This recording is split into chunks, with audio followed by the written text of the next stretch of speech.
नमस्कार मु आपण मानकु देखौथिली समस्त को जे केते सुंदर भाव से बजाउथले आपण जो प्रथम पार्ट रे आपण देखौथिली आ बहुत सुंदर भाव बजाउथले दर्शक को मन को एते आकर्षित करती आपण जानछंती आमे समस्त संगीत प्रिय संगीत बिना भी बंचिबा कष्ट मनिष आपण देखिबे जेतोला आपण मन खराब होबो जेतोला आपण कोनसी चिंता थेबटी संगीत सुनिले आपण भल लागिवो ता सहित जो संगीत को आपण जदि बाध्य न होबो ताले संगीत आपण सुनिबे केमती ये अंगानी भाबे जडित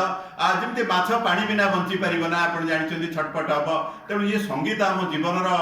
जो मानसिक जिते चिंता थाए ताकू से दूरे दिए मु गौरांग बाबू कथा कहूली आपण मैंने समस्त शुणुले पार्ट 1 रे देखी से भल मृदंग बजाते मुझे आपको परिचय भी देती जो संसार फल पंचायत घर हूँ अड़ाडीउरिया केन्द्रापड़ा जिला पटामुंडी ब्लॉक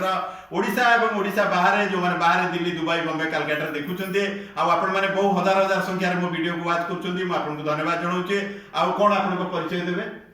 गौरांग चरण प्रधान मु जने पाला बायक मृदंग परिवेशन मृदंग रे आपण कोन बजेबे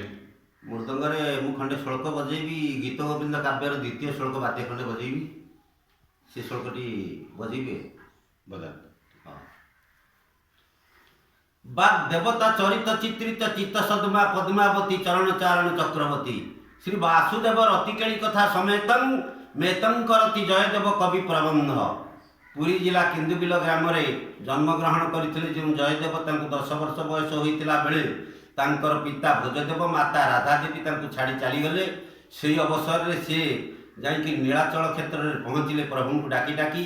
प्रभु किछि दिन पर आराधना करने दिव्य ज्ञान देले तापर से लेखनी धरी सर्वप्रथम गीत गोविंद काव्य रचना करथिले से गीत गोविंद काव्यर द्वितीय श्लोक वाद्य खंडे मु बजेबी मृदंग कह बाग देवता चरित चित्रित चित्त सदमा पद्मावती चरण चारण चक्रवर्ती।